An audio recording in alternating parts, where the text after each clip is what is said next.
Want ons is dromers en doeners. Kom, vertel jou storie, deel jou beste dag. Ja, ons is dromers en doeners. Ons praat en ons lag en ons kuier saam.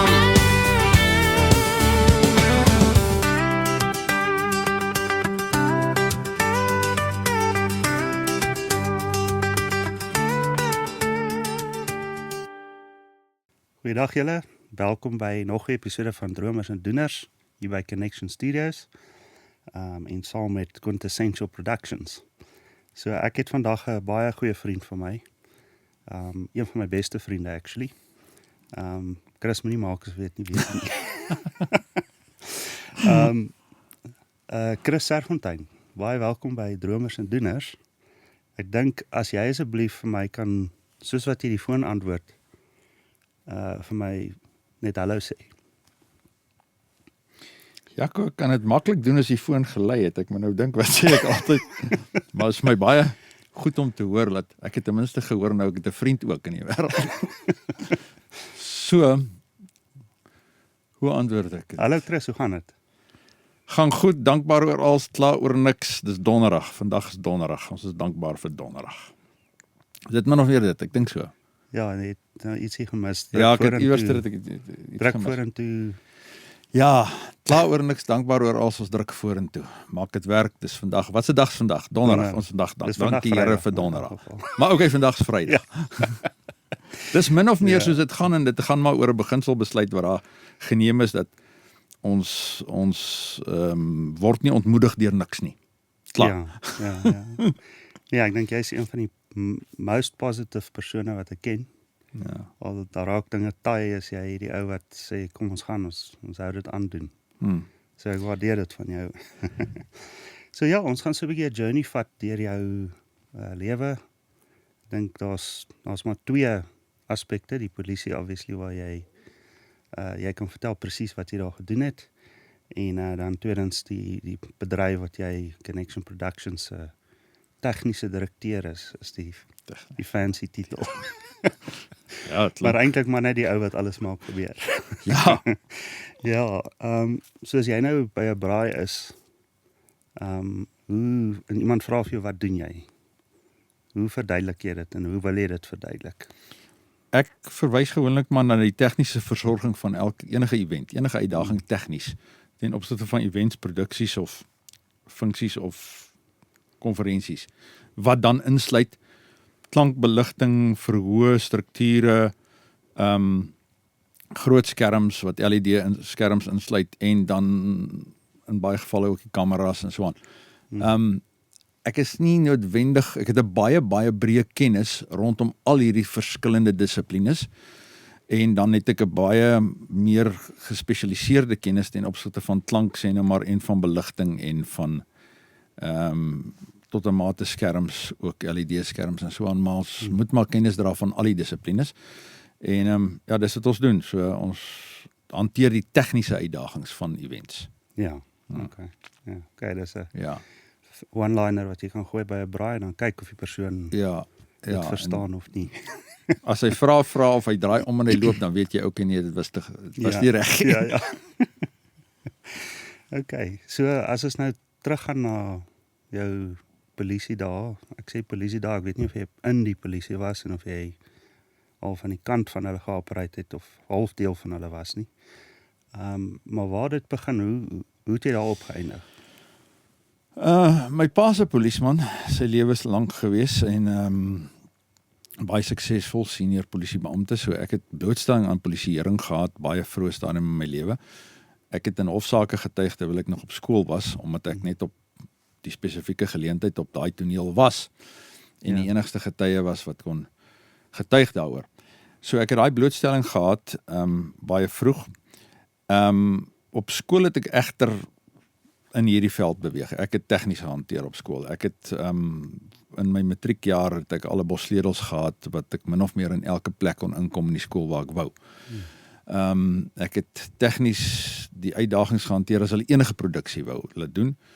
Die skoolhoof, toe hy my getuigskrif moet teken die dag, toe is daar 'n hele bladsy, en ek het nog daai bladsy, waarin hy verduidelik wat al my verantwoordelikhede in die skool was, van die druk van die skoolkoerant tot, ja, noem dit. En dan heel onder die laaste lyntjie het hy gesê, ten spyte van al bogenoemde het sy skoolwerk nie agterweë gebly nie.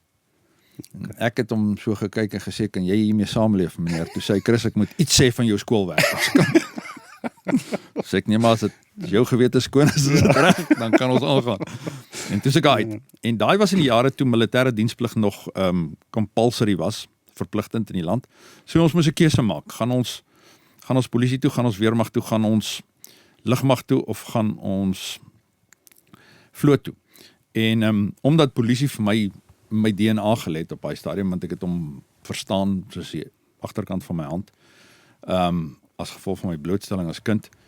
Ek sê vir mense, die eerste 10 jaar wat ek van my lewe onthou, was binne in 'n polisiestasie, en die Lykshuise ramp was my trapkar se speel service by.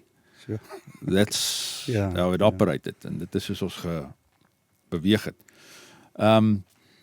So toe ek polisie toe, dit was die keuse, om in die polisie te beland, en ek is deur die initiële opleiding, toe is ek spesiale wageenheid toe, want die spesiale wageenheid het op daai stadium, in 1988, as jy bereid was om vir die spesiale wageenheid te werk, het jy R300 voor tax aftrekking ekstra gekry as 'n gewone polisiebeampte. R300 meer. Een paar romans het met dit, En dit was op daai stadium omtrent 50% meer van my salaris, as ek reg onthou. Ja, ons het in so 'n omgewing van R711 'n maand uitgekry. So, dit was die rede daar. Ek was 'n jaar in die wageenheid, spesiale wageenheid, Pretoria gestasioneer. Toe is ek Pretoria Wes Polisiestasie toe, waar ek die wijk baie goed geken het, as gevolg van die feit dat ons in daai omgewing gebly het. En ek het vanaf begin die normale polisiewerk my hand vind in dit, en binnekort, ek dink dit was binne 1 jaar en 'n half, toe ek speurtak toe. En in 1992, laaste kursus, het ek my speurderskursus in die Parel voltooi, suksesvol voltooi, en vanaf was ek in die speurtak, en het ons alles geondersoek. Die idee was net om my militêre diensplig te laat maak. Die 2 jaar, daai verpligte 2 jaar, dit was die plan. Okay. Ons gaan net gou dit doen, dit agter die rug kry en tjak. Sodat jy kan sound en Sodat ek kan, ek moet sê, ja, ek wou nog altyd, maar ook in daai jare, was dit nie denkbaar dat jy 'n lewe daar uit kon maak, uit die tegniese versorging van die wens nie. Ja. Ek kon nie, almal, as jy toe vir jou ouma gesê het, ouma, dis wat ek doen, dan sê, o, jy's 'n DJ. Ja. Jy's 'n DJ. Sê, nee, ouma, Baie trou, hè? ek het nie eens CD's wat ek kan speel nie, ouma. Vir langspeelplaat. En die wat ek het, gaan mense op 'n troue nuwe luister nie, hulle gaan vir my uitgooi daar. So, ja, so jy kon dit nie verduidelik nie. So ek bly toe in die polisie aan, en dit was vir my maklik om in die polisie te operate. Soos dit was vir my second nature. Ja. En ek kon aangaan, en ek het as gevolg van my totale familiariteit met die polisieomgewing, het ek verrassend vinnig gevorder, van normale uniformtak tot speurtak, tot gekwalifiseerde speurder, en toe in die spesialiseenhede, in die bedrogseksies, in witboortjie misdade en georganiseerde misdaad, en ja, so dit het vir my redelik vinnig gegaan. En toe moet ek klaarmaak op 'n stadium, maar die klaarmaak was dit was 'n interessante een, daai ek kan dit nou nie op 'n ander manier stel nie. Ons het by 'n punt gekom, ek is 'n geheel onthouer, my lewe lank. So ek moes al my blootstelling wat ek in die polisie gehad het, moes ek prosesseer sonder die hulp van enige ander stowwe, sonder drank. Ja. Okay. So dit het relatief moeilik geraak by tye, van daai tonele het intensief geraak, en jy moes elke keer vrede daarmee maak, en genadiglik het ek 'n lewende verhouding met God. So ek kon in dit baie keer sanity gaan kry. Maar op 'n stadium het ons gekom waar ek verstaan het, en dit vir my duidelik was, dat jy het polisieering, en dan het jy justisie, en dan het jy korrektiewe dienste. En jy kan net effektief misdaad bekamp en in die bek ruk, mits al 3 daardie komponente doen wat hulle moet doen. Polisieering kan als 100% doen, dan laat val justisie die ding op die grond. En dan het ons niks accomplish nie. Ten spyte van ure en jare se werk, en so korrektiewe dienste kan hom ook laat val. Enige een van daai 3 kan hom laat val, en hulle is onafhanklik van mekaar. Wat my by 'n punt gebring het op 'n stadium waar ek 8 maande lank van my lewe inploeg in 'n spesifieke projek, en ons vang die mense uiteindelik, en ek sit hom deur die proses, en alles is 100% aan ons kant, en ons oorhandig dit aan justisie. En 'n week later loop hy ou op straat, en dan vra ek vir myself, ek het soveel family gatherings gesacrifice, en soveel van dit, en soveel van dit, en soveel van dit, en ons het niks geaccomplish nie. So, op 'n stadium het ek 'n besluit gemaak en gesê, ek gaan, sê dit nou maar so, ek gaan of uit die polisie uit, of ek gaan eventually tronk toe gaan, because I will not be able to continuously do these things and not see results on it. En toe ek uit die polisie uit, en daar's van my kollegas vandag nog daar, en elke keer as ek hulle sien, dan sê ek, manne, ek sal hier julle, I salute your guts, dat julle daarmee kan aangaan, maar ek het op daai stadium uitgestap. En op die sideline, hier op die kantlyn, wanneer ek nie skelms gevang het nie, en wanneer ek nie al die snaakse polisie-toertjies gedoen het nie, dan het ek altyd myself ingewurm in een of ander produksie, klankligte of iets. Ek het iewerster vir iemand gaan help om 'n klankbank uit te dra of neer te sit, of goed op te slaan, en vriende en kollegas in daai industrie maar bly hê, ouens wat daar gebly het, DJ's. Ek het die DJ's gaan help om die DJ werk te doen.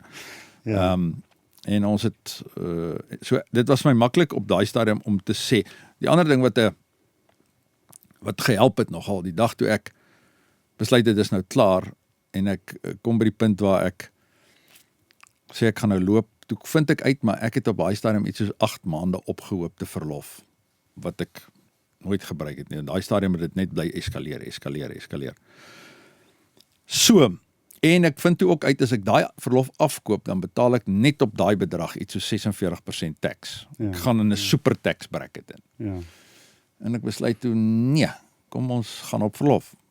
En ek teken 'n maand se verlofvorm, en ek gee dit vir my offisier, en hy teken my uit, en dan gaan ek.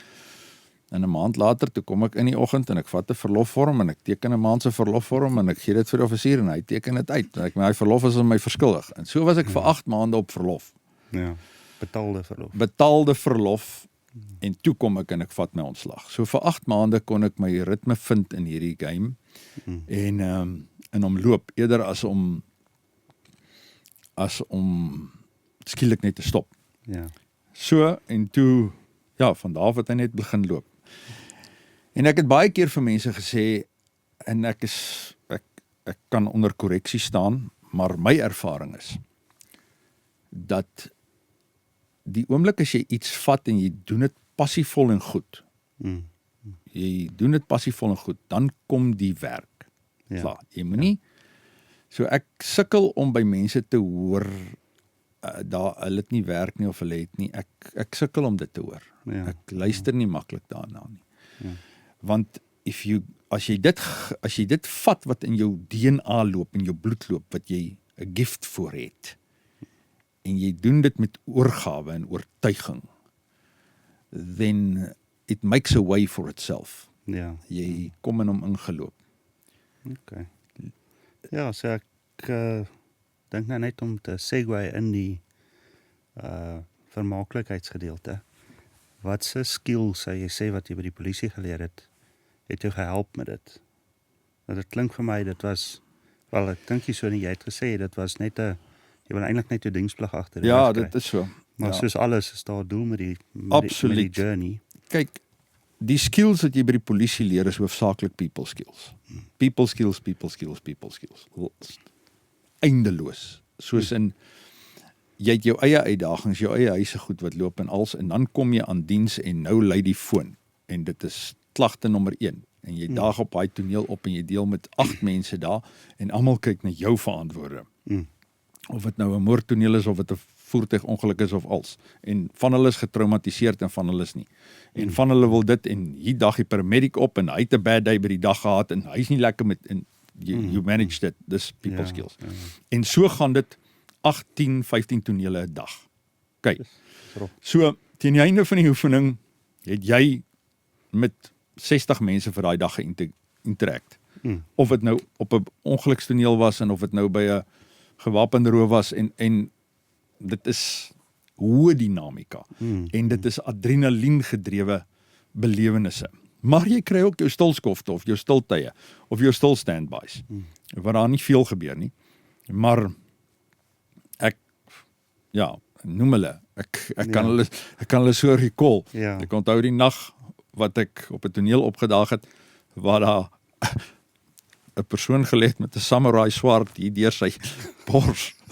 En Ja. daar het interessante dinge daar op daai toneel verder gebeur ten opsigte van hoe dit ontwikkel het. So daar's daai ding. Hy leer, dis wat die polisie jou leer. Polisie leer jou om of vir my geleer het, om in te stap, onmiddellik te sien wie is stabiel, wie's nog solid, wie's nou in die moeilikheid, wie se ratte gaan nou afklim as jy nie nou vir hom help nie. Ja. En van daar af die ding te bestuur en uitmekaar uithaal en te ontlont en te laat loop.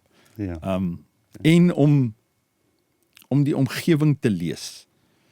So daar is nie veel verskillend van 'n fees waar Ja. kunstenaars is en jy weet wie stabiel, wie se ratte gaan nou Ja. afkom. Ja.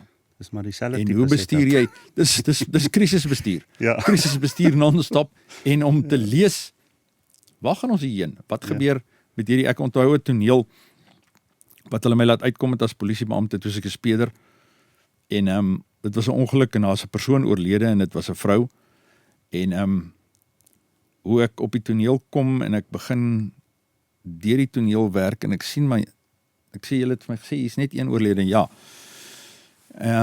Ek sê waar nee, sy's klaar in die proses om afgevoer te word. En ek staan in die voertuig so en kyk en ek sien maar hier's 'n baba stoeltjie in die kar. En tog okay.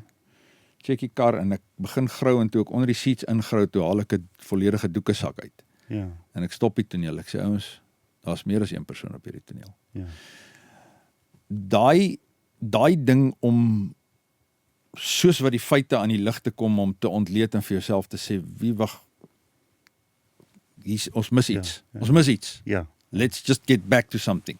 Ja. En dit was toe ook so. Ja. Hoe ek genoeg mense intrek en ons begin 'n lyn maak en ons begin deur daai veld loop langs daai pad toe kry ons Ja. dit wat ek verwag het ons gaan kry. Ja.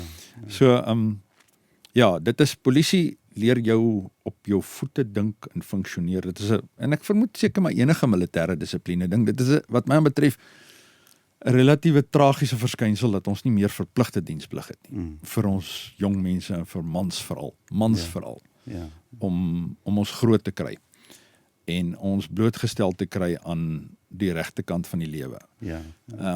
Ek dink ons sal baie minder mense hê wat ligtelik oor aspekte praat as hulle deur daai arena geloop het in hulle lewens. Ons stel dit so. Okay.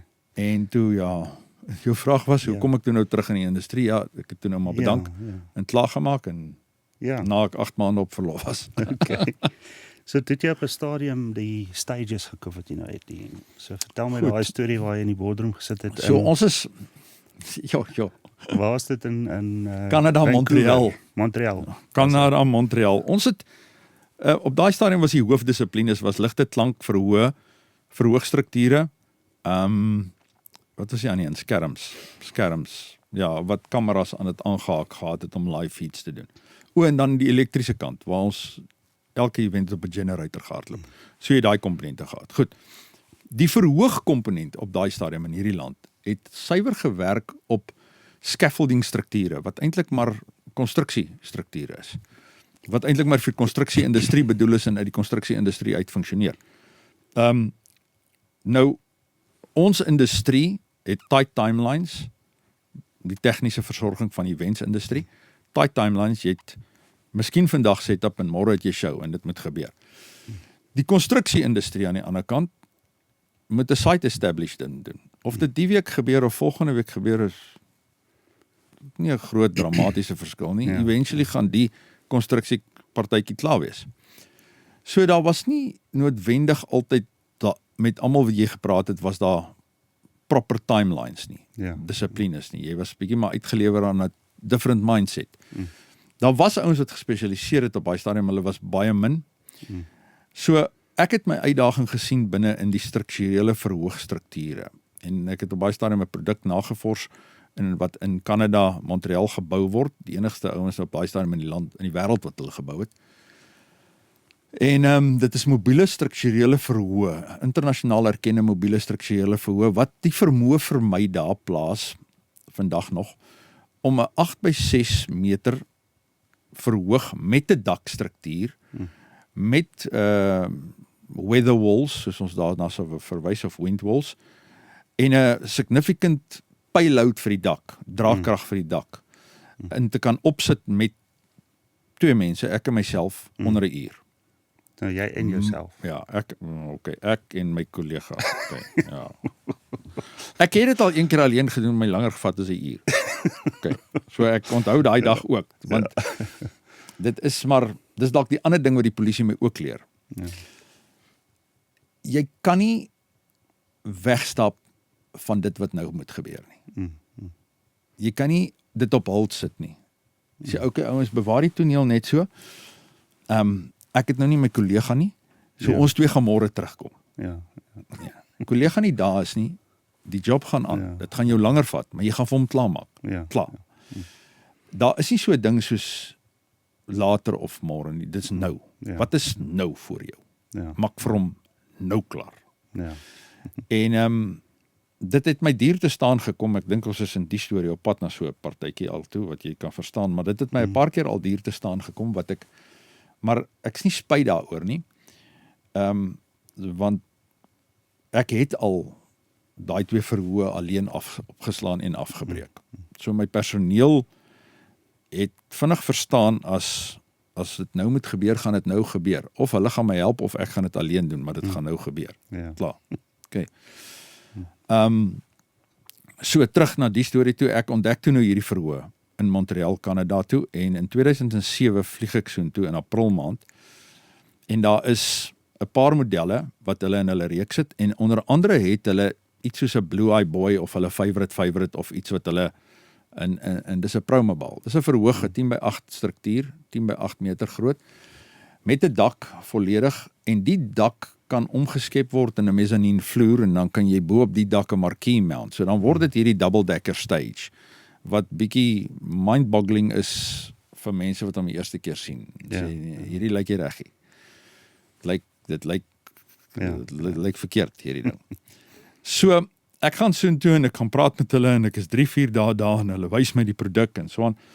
En ek sê vir hulle, ek stel belang in hierdie ene, wat hulle baie van verkoop, maar ek stel ook belang in daai ene. En die president van die maatskappy op baie stadium, Yvan Miron, as ek reg onthou, Fransman, Yvan Miron sê vir my, we don't sell that one, we're not going to sell that one is ours. Ons het van hulle 18 in die wêreld, en ons sal hulle word deur ons geoperate en bestuur. En ek sê vir hom,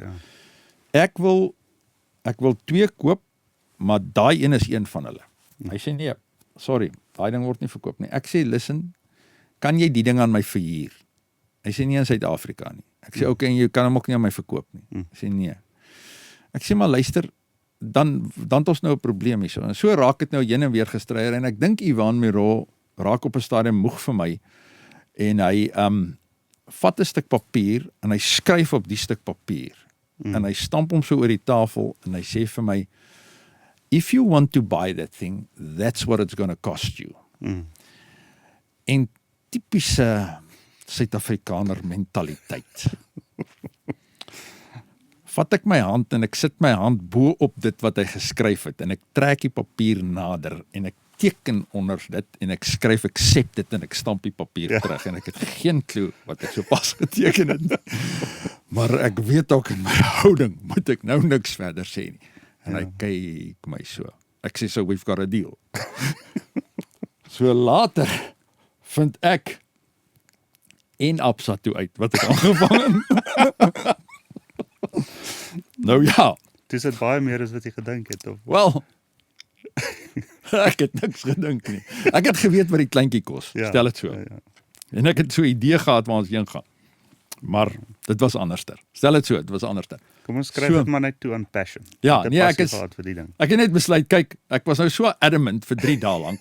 As ek nou hier kyk en ek sê, Ja nee, gaan redelik soos 'n voel wat lyk. hou julle almal? Want dis wat hy wil hê, nee. Ja, dis wat hy wou hê. En ek sê toen, klaar, dan. Ek het nie eers gekyk wat daar staan nie. Ek het later uitgevind op die papiere. Ja. Goed. Maar ons doen dit in 2007 en ons doen dit met die oog op die Soccer World Cup. En in 2008, die 24ste Desember, 23ste Desember 2007 klim hierdie goed van die skip af onder in Durban. Hierdie 2 verhoë, internasionaal erkende mobiele verhoë, hulle kom van die skip af en hulle is op 'n rou wessel geship deur die bopunt van Afrika om af Durban toe en hier in Durban toe hulle aflaai toe breek hulle die een. Hy kom vanuit Montreal afgery tot in Baltimore op die rou wessel om Afrika die kant toe om af deur die Suezkanaal en Durban toe breek hulle om. Maar gelukkig is dit een van daai breuke wat ons in Suid-Afrika toe nou net sê, kom ons hulle breek toe net een van die landing legs waarop hy moet staan as hy as 'n voertuig getransport word. Ons maak dit reg en ons bring hulle op.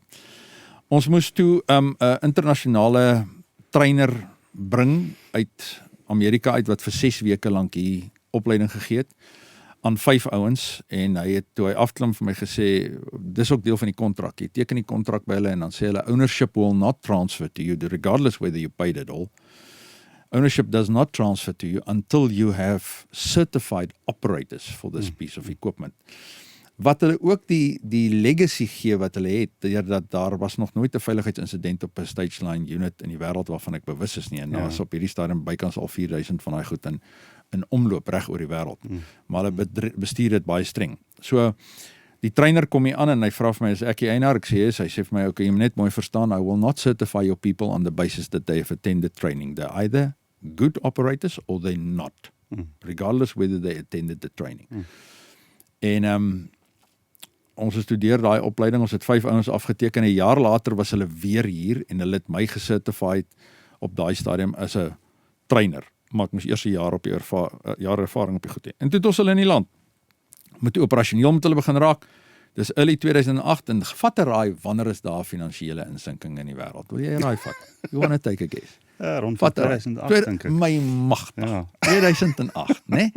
Toe crash die hele house market in Amerika en die volgende oomblik kom al die wiele oralster af en dit raak baie interessant en ek dink kort terug aan daai dag wat ek hy dokument so getrek het en geteken het net en gesê accept dit. Ja.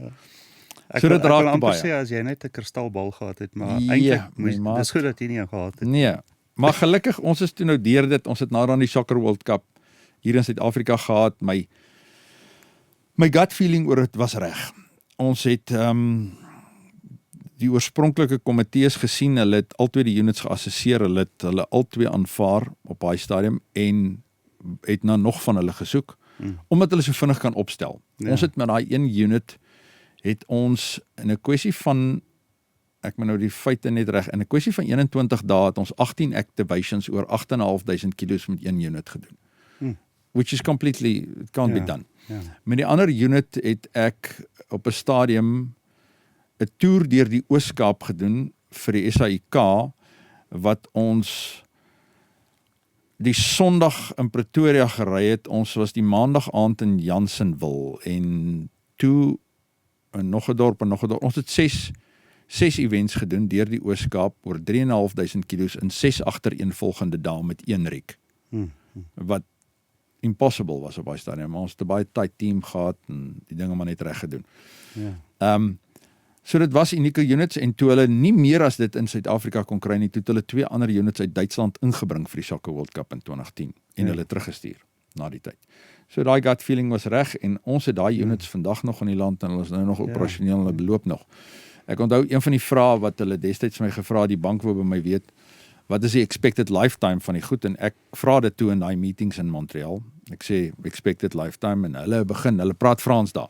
En een van die dinge wat my nogal redelik gegooi het is die woord vir ja in Frans is oui. En as ek oui hoor, dan hoor ek ons almal. Ons gaan almal. So, ek luister en dan oui en dan sê hulle en dan's ek op ons almal en hulle is op ja. So dit was nogal een van die dinge wat nogal redelik hilarisch geraak het partye. En hulle sê toe vir my, toe ek vra Lifetime, begin hulle praat in Frans, hulle sê, okay, let's go. We, ja, jy gaat ons, okay. Ek sê, where are we going? I said, no, we're going to take you to the one that we built first. Yeah. Ek sê, when was this? No, 22 years back. Yeah. Ek sê, and you're going to take me there. Is it in a museum? He says, no, it's on a show. They are doing a show with it now. Okay. Ek sê, 22 years, yeah, Chris, you must think about this. The hydraulics on a Caterpillar works 1,000 times roughly, 500,000 times a day. But on this unit, it works 500 times a year. Yeah. So it's, the lifetime is exceptional. En ek het op daai stadium gedog, okay, dalk is 'n pragtige storie, maar dit klink nie reg nie vanuit Afrika verstaan. Dinge hou nie noodwendig so lank hier by ons altyd nie. Maar dit is so. Ek meen, hier is ons nou, dit was 2007 toe daai goed aangekoop is 2018 land ingekom. Ons is nou 17 jaar in die pad af. En dit is operasioneel, funksioneel en Ja. Jy het nou al vir my baie stories vertel van events en dinge wat gebeur, altyd interessante stories. Sê vir my, was daar iets wat nou by jou opkom waar jy dinge skeef geloop het en jy dit gered het, op die einde van die dag 'n sukses van die ding gemaak het? Kyk, dis 'n baie onvoorspelbare environment. Jy kan hom so goed as moontlik kontroleer. Jy kan hom so kontroleer soos wat jy wil. Maar as mense betrokke, daar's altyd iewerster 'n ding wat 'n ding is. En dan, my beleid is altyd, sê ek vir die mense, die oomblik as dinge skeefloop, moet dit vir almal duidelik wees, dat jy is die ou wat die hardste werk om dit probeer by mekaar te kry weer. As jy 'n relaxed attitude het oor die feit dat dit skeef geloop het, dan gaan dit regtig skeef loop in jou budget ook en in jou verhouding met jou kliënt en in alles. Okay. Maar die oomblik as 'n ding se wiele afkom en jou kliënt begin jou jammer kry oor die hoeveelheid effort wat jy besig is om in te sit om hierdie ding te recover en op te trek, dan is jy op die regte pad. So, en dan moet jy hom obviously, jy moet hom in 'n logiese mate probeer ontleed. Die kliënt moet nie agterkom, jy's net besig om een en weer te hardloop in sirkels om besig te lyk nie. Okay. So dan moet metodiek daar agter wees oor hoe gaan jy te werk. So, as jy vir my vra, die ding wat ek altyd vir myself sê, wat nogal vir my die moeilikste was in die early stages in my lewe, was in 1996, 97 daar rond, 98, werk ek op die Randfontein skou en ons het 'n redelike goeie mengbank daar, maar is 'n analoog mengbank met ingeboude effects engines in. En op 'n stadium in die reboot, toe ons restart, toe start die effects engines nie op nie. En op daai stadium is daar baie prominente Suid-Afrikaanse kunstenaar gelys om volgende op die verhoog te gaan. En sy is eintlik 'n baie gemaklike persoon, maar nie daai dag nie. En ek besef maar ek het nie effects engines nie. Ons kan nie, ek kan nie vir haar reverb of niks gee nie. Ja. Kan niks van haar goed nie. Sy moet droog sing. Ja. Wat nogal 'n uitdaging kan wees vir baie kunstenaars. Ek weet van kunstenaars wat sekere effects nodig het, either in hulle oor of in hulle monitors, as hulle dit nie het nie, dan nou hulle stemme 3 songs, dan is dit klaar. Ja. Want dit is maar net 'n kondisionering waaraan hulle gewoond geraak het. Hulle het daai nodig, en dan sing hulle gemaklik en hulle labour hulle vocals minder. As daai goed afwesig is, dan begin hulle probeer kompenseer in hulle stemme om dit daar te kry die heeltyd, en dan breek hulle stemme in die eerste 3-4 songs. En dit ons daai uitdaging. So, sy is toe nou nie beïndruk met my nie. Ek is toe nou nie haar favorite Teletubby na daai dag nie. Baie moeilik. Maar ons kon dit nie recover nie. Ons kon dit nie in daai oomblik recover nie. Soveel so dat 10 jaar later, ek het nou verskeie interaksies later met haar, maar 10 jaar later staan ons weer op 'n plek en sy en haar man is daar en hy stel my voor aan haar, maar ek kan in haar oë sien, sy weet wie ek is. Daar is daai Teletubby van laas. Sy kyk my so. Hy stel my vir, haar man stel my voor en na, en ek sê vir hom, luister, sy sal my waarskynlik onthou na sy jou vergeet het. En hy lag net, ek sê, want daai dag op Randfontein, toe ek haar effects engines, en hy onthou dit ook, en hy sê, ja, en ek sien sy kyk my so, en ons daai dag klim sy op die verhoog, en ek is, my mat, ek fire op al die pistons, daar moet niks fout loop nie, en daar loop toe ook niks fout nie, en so die tweede song van die einde af toe, stop sy die program en sy sê, sy wil net iets vandag net gou iets sê en sy wil net met my praat en Sy praat toe oor daai dag 10 jaar van tevore en toe kry ek uiteindelik closure oor daai nagmerrie. En sy sê sy het agterna besef dit was nie Dit is ook baie belangrik dat jy die tradisie waarin jy loop of die gewoonte waarin jy loop. Ek soek 'n ander woord, maar kry my nou nie. Die gewoonte waarin jy loop begin sê wanneer dinge buite jou karakter is. As daar elke show dieselfde ding fout gaan, dan begin niemand jou naderhand meer glo nie. Een van die goed wat ek in loop is, jy het een integriteit. Jy het een kans om hom op te voeder, daarna is hy opgevoeder. Daarna moet jy in transparency in beweeg, jy moet in deursigtigheid in beweeg met wie ook al daai integriteit by seer gekry het.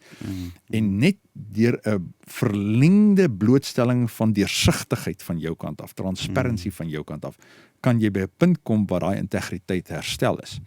So, jy moet daai ding protect at all cost. Jy moet hom jy kan ander goed laat val en breek. Toerusting kan val en breek en reggemaak word, maar daai ding is crucial, want dit vat jou in die volgende ding in. So,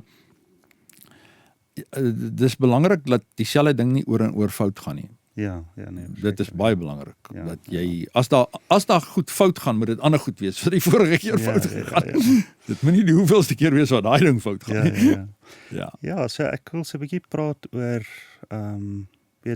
leierskap, jy obviously lei 'n span en jy het ook baie keer kursusse wat jy aanbied om mense te leer in daai goed en ek dink dit sal vir baie jong mense 'n eer wees om by jou te kan leer met al die jare. Ek weet Karel wat saam met ons werk is een van daai mense en hy kyk baie op na jou.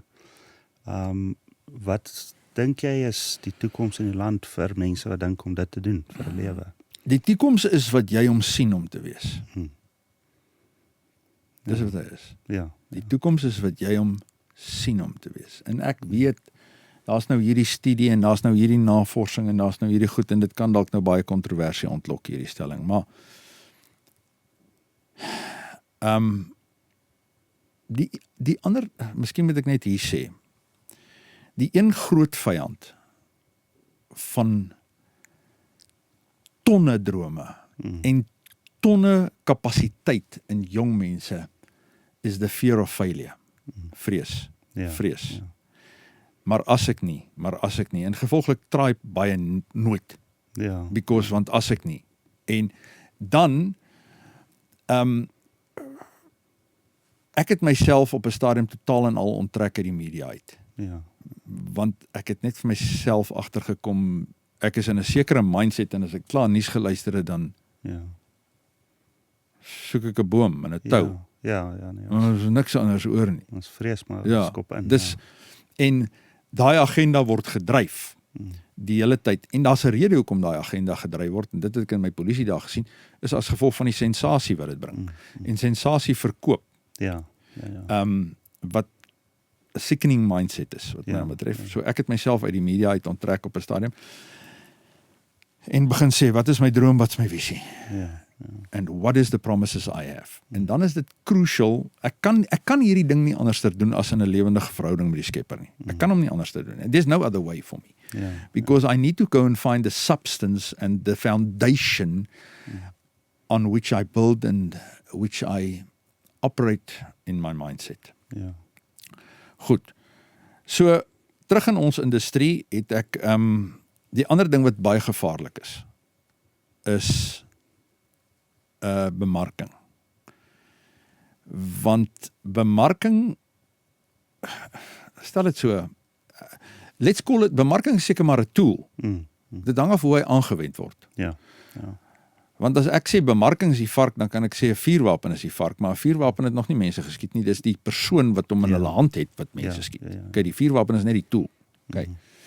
So bemarking, die uitdaging is, hoe word hy aangewend, en wat ek ongelukkig baie keer gesien het, en ek het 'n verskriklike nek vir waarheid, en is dit die waarheid, is dit wat die feite is?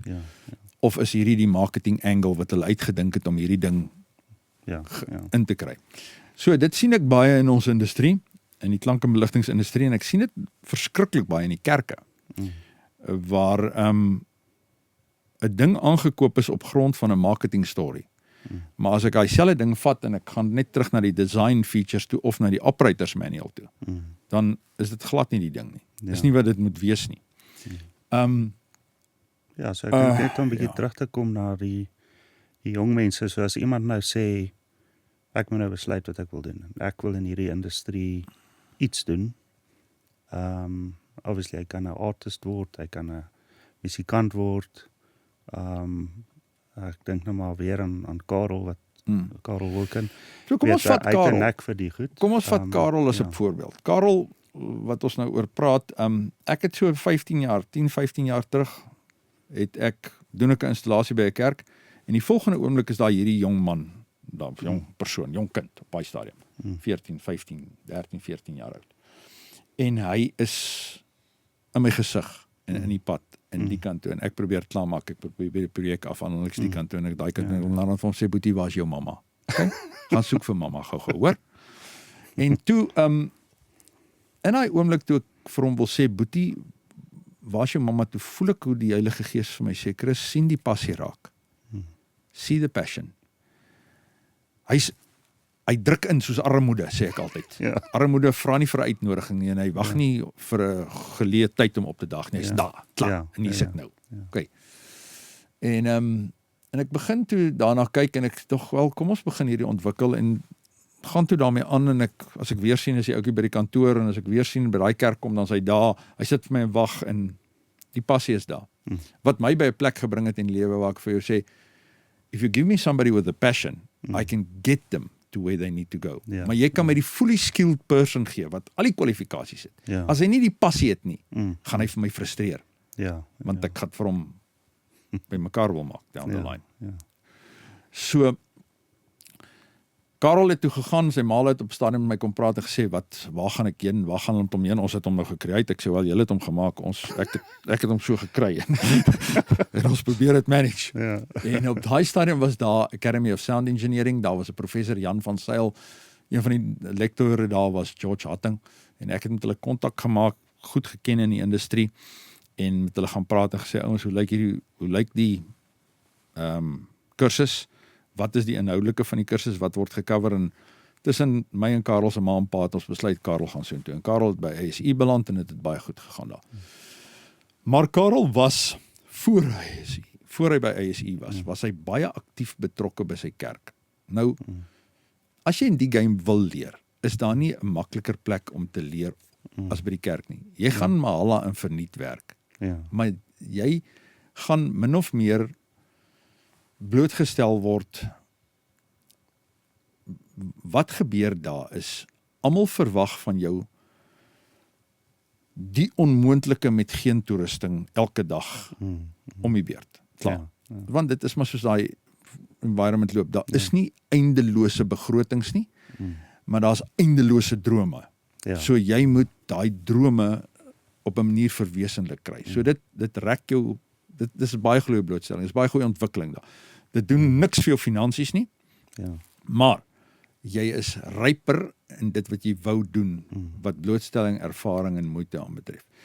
En jy kan nie noodwendig werk met die beste toerusting nie. So, as jy dan passievol is, dan gaan jy oplees. Jy gaan leer oor wat gebeur op die frontline van hierdie industrie.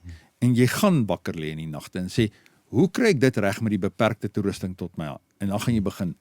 En daai is 'n crucial komponent van hierdie hele industrie. Want dit gebeur die hele tyd. Kliënt kom na jou toe, sy het hierdie pie in the sky, kan hy ook wees, pie in the sky, dis hoe dit moet gebeur, en hoe naby kan jy daaraan kom, en daar's nie geld nie. Net om het interessant te hou, daar's geld om het te doen nie, maar jy is die droom. En dan moet jy 'n manier vind binne in dit, wat wel beskikbaar is om te doen. So daai is 'n baie crucial komponent, om dan so naby as moontlik aan daai pie in the sky te kom, of om waarskynlik te reach. So, kerkblootstelling, of 'n environment, en die kerk is nou maar die meer algemene ding, daar's op elke dorp is daar 'n kerk, of meer, maar is baie van hulle, daar's op kerkpartydorpe te veel kerke, maar okay, ons los dit daar. Waar jy kan leer en hands-on experience kry met watter toerusting daar ook al is.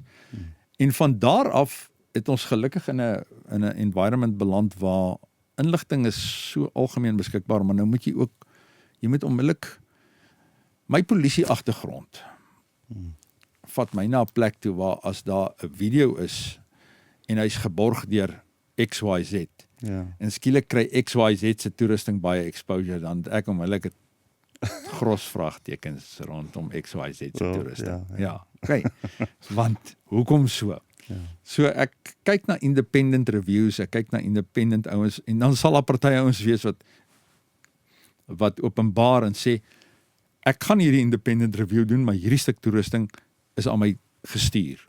Maar al verniet. En dan is daar ouens wat sê ek het hom gekoop en hier is die independent review. Ja. So 'n ding dra altyd vir my meer en meer diepte afhangend van hoe min van die vervaardiger daarbey betrokke is. En dis belangrik om daai navorsing te doen. Ek het jare terug het ons 'n uitdaging hier in 'n spesifieke gemeente en 'n vrou bel my en sy probeer my afspraak kry en ek sê van man ek kan nie daar uitkom nie. Wat is jou uitdaging? En sy vertel my van hierdie uitdaging. Dit en ek onthou ek was in die gebou, ek sê stuur vir my 2 foto's en ek kyk die 2 foto's so en ek sê van okay, goed. Van wat ek sien, hierdie gaan jou oplossing wees. En ek gee haar die modelnommers van die goed wat sy moet gaan koop, die presiese modelnommers. Ek sê ry na jou naaste winkel toe en dan gaan koop jy hierdie 2 goed op die modelnommers. En sy doen dit en sy bel my terug en sy sê vir my dit werk nie. En ek kan nie verstaan, ek sê neem vir my foto's jy geïnstalleer sy ding is en ek sê en ek stoei met die ding op die foon en die kant toe en daai kant toe en ek sê na haar vir neem vir my baie naby die modelnommers af op die kapsules. Dis 2 mikrofone. En die 2 mikrofone moes super cardioid mikrofone gewees het. Vir die plek waar hulle geposisioneer is. En sy neem dit vir my af en ek sê maar hierdie is nie die modelnommers wat ek vir haar gegee het nie. Ek het nie ek sê maar dis nie wat ek vir jou gesê het om te gaan koop nie. Sy sê nee, sy was daar in die winkel en toe sê sy soek dit en toe sê hulle vir nee maar hierdie lyk dieselfde. Ja. Ja, ek sê nou vat jy dit terug na daai winkel toe. Ja. En dan vat jy terug na die winkel toe, kom in die winkel en ek sê dan bel jy daai ou wat hy my bel. Ja. Ek sê dis wat die kliënt jou gevra het. Hy sê ja, maar hy het nie van dit in stok gehad nie en dis baie duurder as hy dit moet bestel. So en hierdie wat hy vir haar gegee het, lyk dieselfde en so aan. Ek sê my maat, dit werk nie die wat jy vir haar gegee het nie. Want dit is nie dieselfde nie. Dit lyk dieselfde, dit werk nie want dit is nie dieselfde nie. So daai gesprek met ons. So dit is 'n ding wat ek in daai game agterkom is die gebrek aan kennis, soos die woord sê. Die volk gaan ten gronde as gevolg van 'n gebrek aan kennis. So jy moet maar jou huiswerk self doen. Ja. Ek gaan in 'n winkel in en dan sê ek dis wat ek wil hê. En ek het klaar die huiswerk gedoen en ek gee nie om wat op special is nie. Ek wil nie hoor wat op special is. Ja. Ek stel nie belang nie. Okay? Hierdie is wat ek wil hê. Want ek weet wat hierdie ding moet gaan doen. Jy kan nie verwag en ek sê dit weer eens kwalifiserend en daar is mense wat my dalk sal is, maar my ervaring is dat 'n salesman wat nie passievol is oor sy industrie nie en hy's net 'n salesman sy objektief is om 'n sale te maak. En nie noodwendig, wel ek weet van gevalle waar mense goed gaan aankoop het sonder dat die salesman gevra het waarvoor dit is. Ja. Ek meen nou. Regtig. Ja, so jy doen redelik baie werk ook om installasies te doen in kerke en Ons maak baie installasies reg en ons rus baie plekke toe. Met toerusting. En ek stap in kerke in waar daar baie goeie toerusting is. Maar is net nie reg aangewend nie. Dit word net nie reg gebruik nie en die kennis is nie daar nie. So ons doen opleiding en kursusse ook. Ons bemagtig mense so ver as moontlik met kennis. Ja. Want die oomblik as jy die kennis het, dan kan jy baie ver kom daarmee.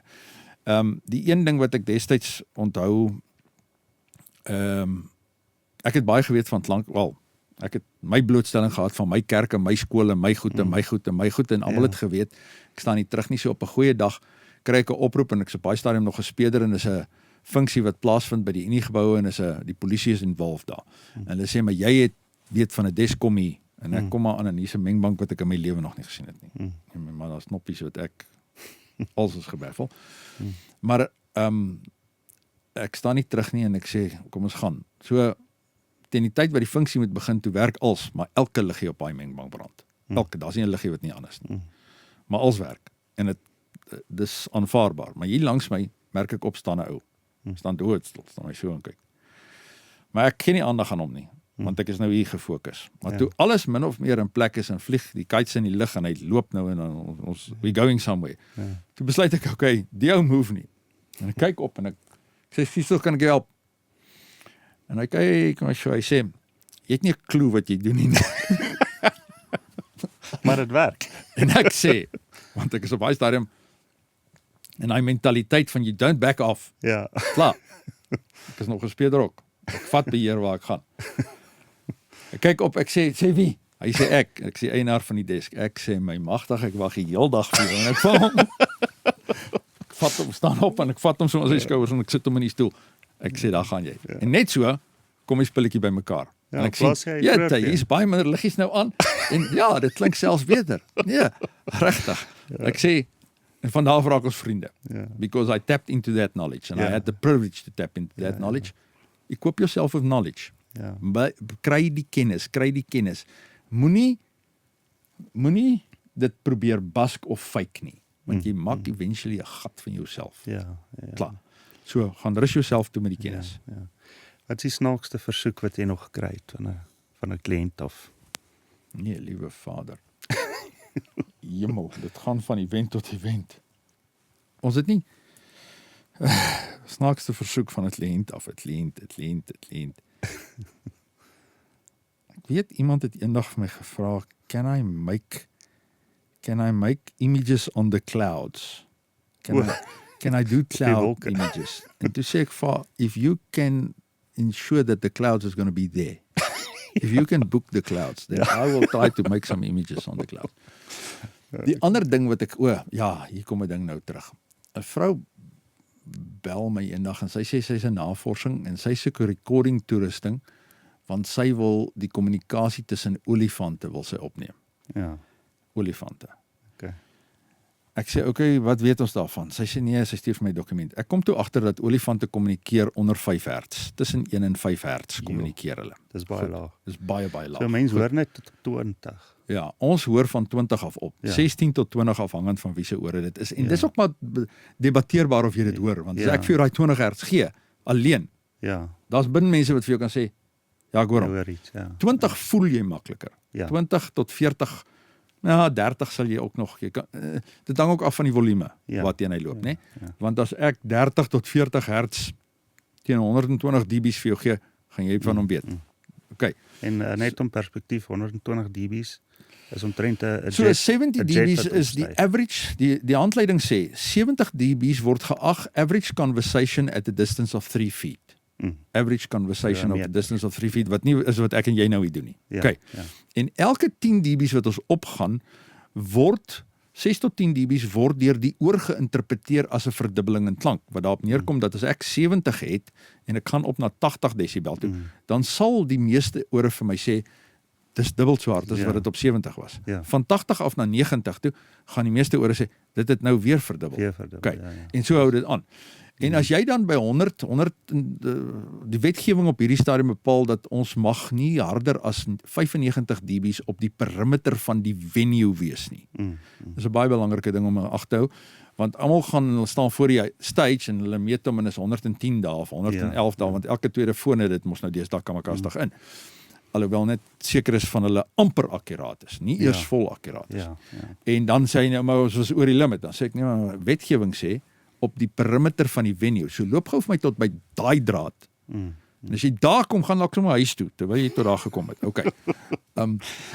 Maar dan kom jy agter, want soos wat die afstand vermeerder, val die volume, ook afhangend van frekwensie, want lae frekwensie het 'n geneigtheid om baie verder te hardloop, want dit is langer golflengtes. En die langer golflengtes maak dat hy veral in koue lug, is daar amper nie stop aan hom nie. Hy gaan. So terug na dit frekwensie, sy wil olifante opneem. En olifante kommunikeer tussen 1 en 5 Hz en ek in sy soek toerusting daarvoor. Nou begin om mens dink, maar nou is my volgende vraag is, as jy dit opgeneem het, op wat gaan jy dit speel? Want, okay, en kom ons sê, ons skryf jou iets waarop jy het gaan speel, wie gaan luister? Wie gaan daarna luister? Ken jy iemand wat tot daar kan luister? En toe is my volgende ding, en as, kom ons sê, jy kry niemand kom ons kry dit opgeneem, ons kry dit teruggespeel, iets wat dit kan reproduce, wat daar nie regtig voor behoefte was nie, want ons sal dit deurdink. Ja. En nou het ons niemand wat daarna kan luister nie. So ons next move is ons speel dit vir 'n klomp olifante wat nooit betrokke was in daai eerste gesprek nie. Wat en dan wat? Hoe beheer ons wat dan gebeur? Ja. Ek neem aan die breek het nie gevlieg nie. Sy het lank, sy het gesê sy hoor my sy gaan terugkom en ek dink nie sy het ooit teruggekom man. So ja. Dis wat mense noem anti-selling. Ja. Nou ja, dis daar waar ander kollegas vir my sou gesê het, Chris, verkoop net hierdie ding aan haar en kry klaar. Ja, my gewete, my integriteit. Ek moet kan slaap in die aand en dink, okay, dit was 'n goeie move of nie. Ja. Ja, is daar 'n gedeelte van die werk wat jy soos 'n kind laat voel? Ek weet jy is eintlik nog 'n kind soos ons almal, maar Sure.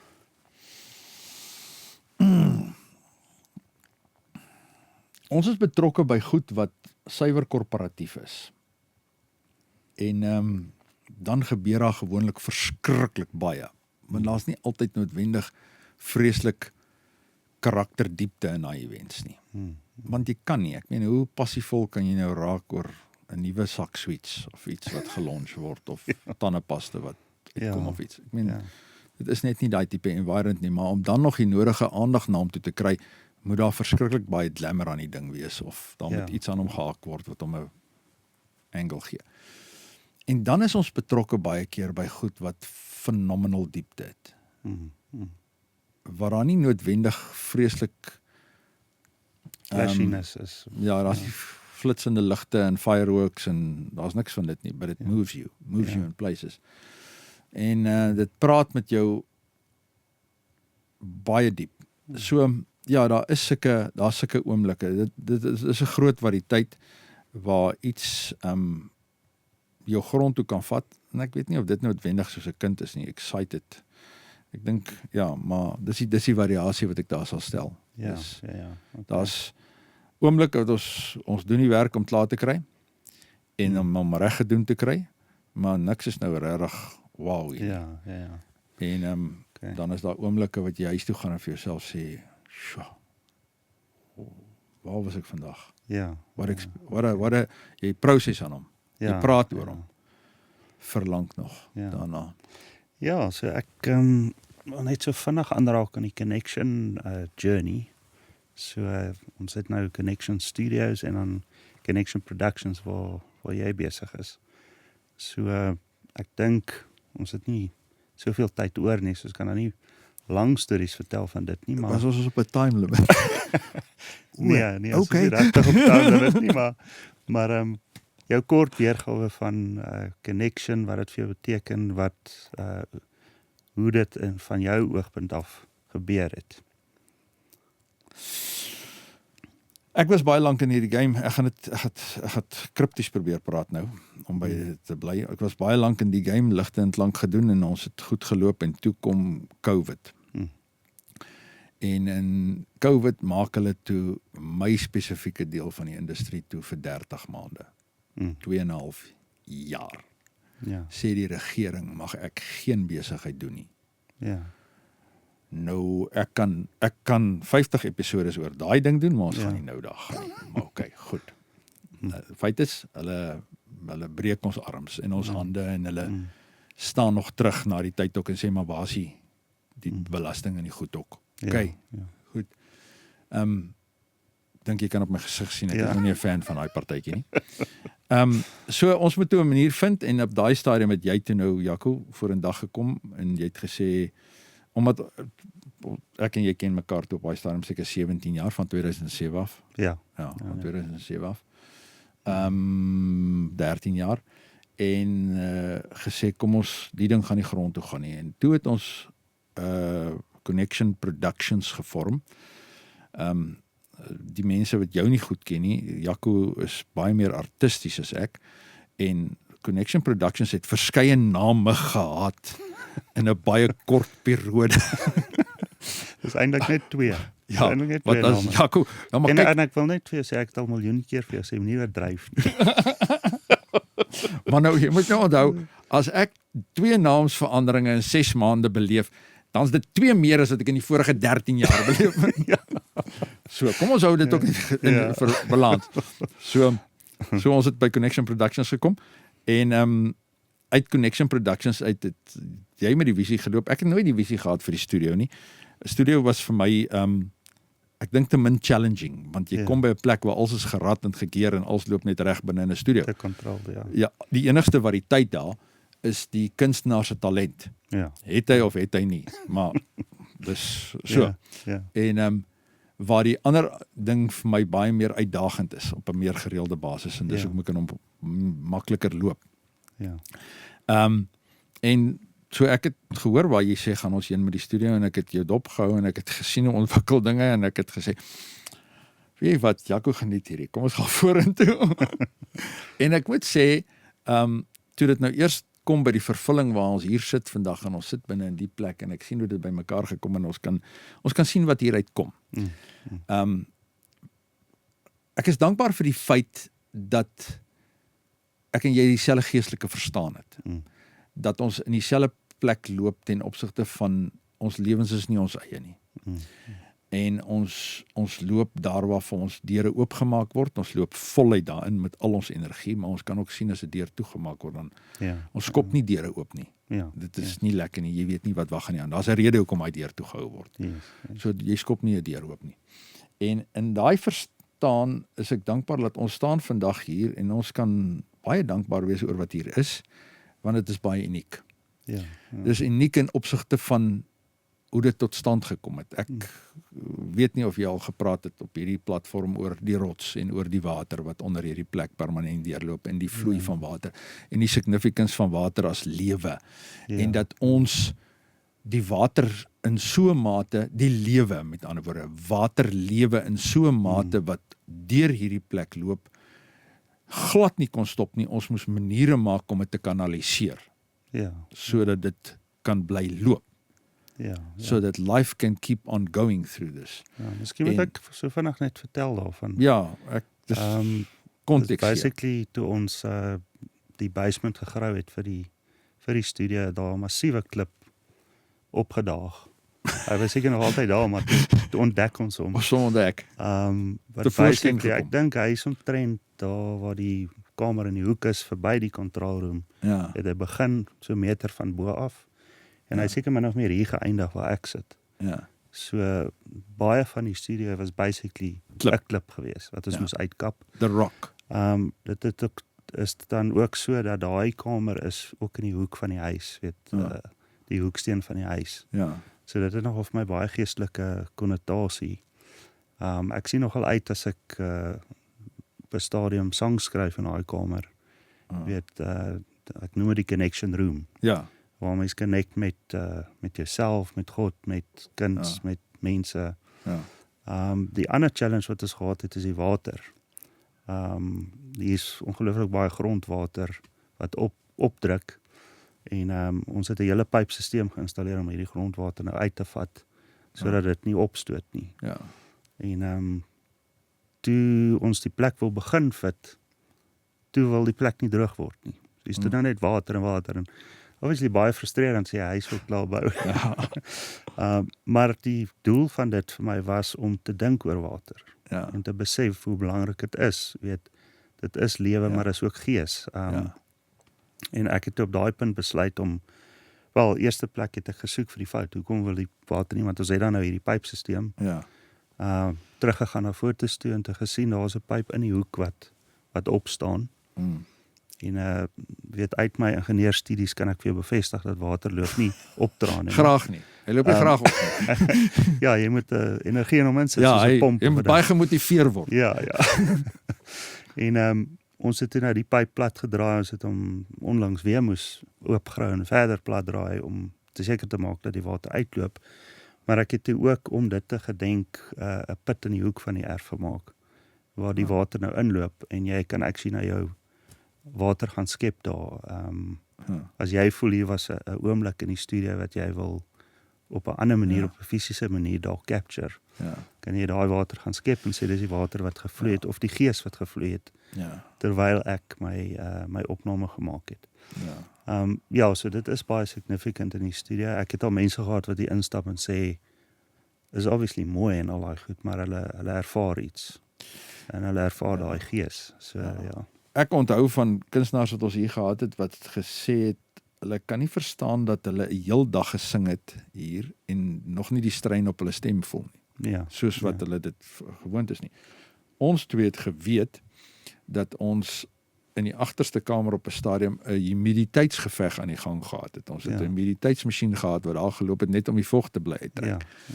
En toe ek begin besef dat die bevochtiging in die lug van die consistent water wat ons het, help die vocals om te maintain. In meer as een geval het ek daai testimony gehoor van 'n vocal af wat nie geweet het, hy staan bo op 'n fontein en hy's besig om te sing bo op 'n dreineringsnetwerk wat probeer om die water uit te hou nie. En ons het dit waarskynlik paar keer as 'n monster struikelblok gesien, uitdaging gesien. Totdat ons gesê het, okay, die ding gaan nie weg nie, hoe bestuur ons dit? Ja. Hoe bestuur ons die ding? Yes. Hoe doen ons alles wat ons kan en verstaan om met hom te kan leef? Is ek vandag dankbaar dat ons daai besluit gemaak het om te sê, weet wat, we're gonna live with it. Want daar is definitief iets wat gebeur ten opsigte van dit. En die rotsok, vanuit die klankagtergrond en die klankverspreidingsagtergrond, die feit dat ons eintlik binne in 'n rots sit hierso, hier, maak dit ons baie goeie solid resonansie het wat terugkom van enige rigtings, as daar, wel, die plek's baie goed geïsoleer op hierdie stadium. Maar we are sitting within a rock. Hier waar ons sit. Maar moenie die naam verander nie. Kom ons bly net nou by Connection. Ja, en ek dink in terme van die visie wat ons ook saamdra, is om mense op te lig in die industrie, mense te help. Weet, so ek dink ons slagspreuk is your connection with the entertainment industry. Ja. Maar ja, dit is wat ek ook al baie vir almal sê, is as ons iets reël, 'n event, en ons obviously nou doen ons die klank van die showdown wat ons nou gehad het.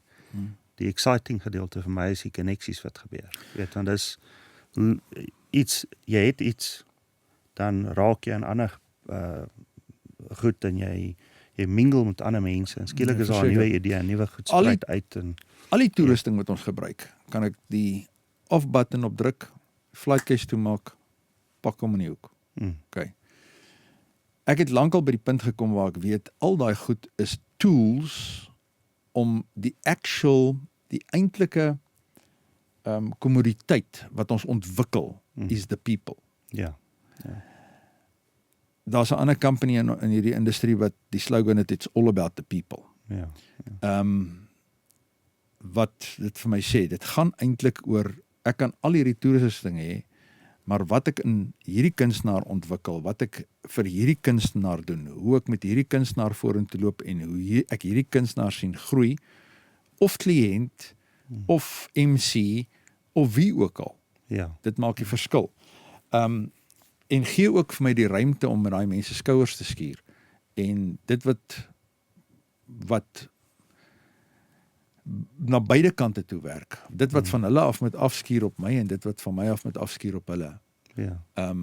Te laat gebeur, sodat ons die human, die HR, die human resources, en as ek sê human resources, dan praat ek van creation se human resources, nie van connections se net nie, van creation se human resources, na 'n beter plek toe vat, voortdurend, waar jy baat uit wat ek dra, ek baat wat uit jy dra, en vice versa. Okay, dan vinnige laaste vraagie voor ons afsluit. Wat wil jy met mense onthou van Chris Serfontein as hy nie meer hier is nie? Wat 'n legacy wil jy los? Wel, ek weet,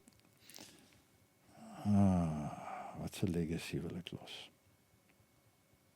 Jaco, jy kom my die vraag voor die tyd gegee het, dat ek net my mind om hom kan spin vir 'n slag. Wat 'n legacy? Wat moet agterbly van Chris Serfontein?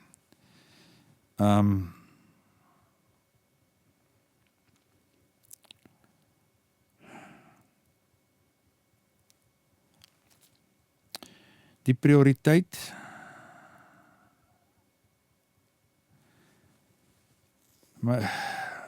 my eerste prioriteit is my verhouding met my Skepper. Where I am with him. En dan die volgende vraag vir my is, kan die mense om my dit sien? Can the people around me see it? En daarmee moet ons nie die fout maak om te dink dat ek is net smiles en giggles nie. Ja. Want op 'n stadium het die Messias ingestap en hy het die tempel met 'n sweep skoon gemaak. Ja. There's a place for order. Ja. Die son kom nie op wanneer hy wil nie. Hy kom op wanneer dit sy beurt is. Op sy skedule. Ja. Ja. Dinge loop binne in orde en binne in dissipline. Dis waar dit floreer. So to absolutely cultivate and what's die woord? Cherish your relationship with your creator. But that beteken nie veel vir humanity as dit nie na buitentoe loop op 'n manier nie. As dit nie na buitentoe uitgestraal word nie. Ja. As dit nie buite ervaar word nie. Ek kan baie terugvoering oor die jare heen aan dink vanuit kliënte en kunstenaars en. Maar die wat by my bly is daar waar hulle in die gees beweeg is, beter mense geword het, uitgestap het, dankbaar is vir die ervaring. That's the things that has eternal value. Ja. Eternity value. Dinge wat aan die ander kant van die ewigheidslyn nog sal resoneer. Ja. As my handel en my wandel aan die ander kant van die ewigheidslyn nog kan resoneer, I'll be grateful. Ja. Ja, dit is baie spesiaal. Ja, Chris, ek wil ook vir jou ons het 'n persentjie vir jou. Ag, eenmal uiteindelik. So daar 'n persentjie van dromers en doeners af. Net om te sê dankie dat jy hier was. Jy, koffie. Jy is lief vir koffie, so Dromers en jy doeners. kan hom nou saamvat na jou favourite coffee shop toe. Ek weet wat Okay. dit is. Ons het nog nie 'n borg by hulle nie, so ons kan nog nie sê wie dit is nie. Maar ons maak hulle lus om ons te borg. Okay. Nee, Chris, ek wil nog net van my kant af sê dankie vir jou vriendskap en jou kameraadskap. Ek dink daar is mense in mense lewe wat jy weet, jy kan bel as jy in die moeilikheid is. Jy kan hulle bel as jy bly is, as jy sad is. Jy is een van daai mense in my lewe en ek waardeer dit verskriklik baie. Daar was nou al gevalle wat ek jou gebel het en wat ek waardeer is, jy vra nie veel details nie, jy sê net vir my, so jy sê vir ons moet dit doen. Okay, ons doen dit. Ja. So ja, en ek dink ook vir die luisteraars, as julle weet enige nood het vir klank en beligting, of dit nou installasie is of dit 'n show is of wat ook al. Ek dink Chris het genoeg gesê van integriteit en dat hy gaan die beste vir jou soek, weet vir jou eie bes wil dit uitsort. En ek weet van baie gevalle waar hy dit baie suksesvol gedoen het. So ja, baie dankie Chris en dankie vir almal wat gekyk het vir die episode. Is daar nog ietsie Chris wat jy wou sê? Dankie Jaco, dankie vir die platform wat julle daar stel. Ek probeer dink of het ons enige iets sinvols gesê vandat ons hier gesê. Ek gaan deur dit alles.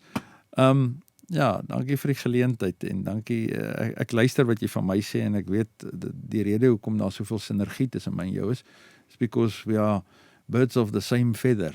Is dit die regte ding om te sê? Ja.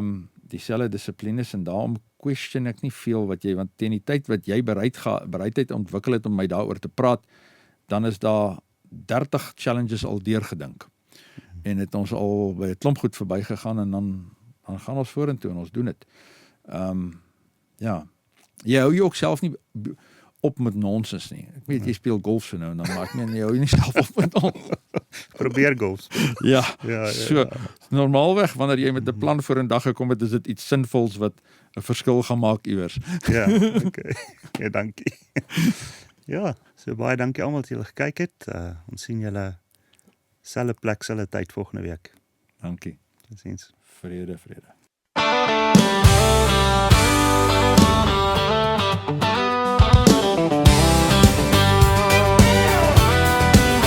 Want ons is dromers en doeners, kom vertel jou storie, deel jou beste dag.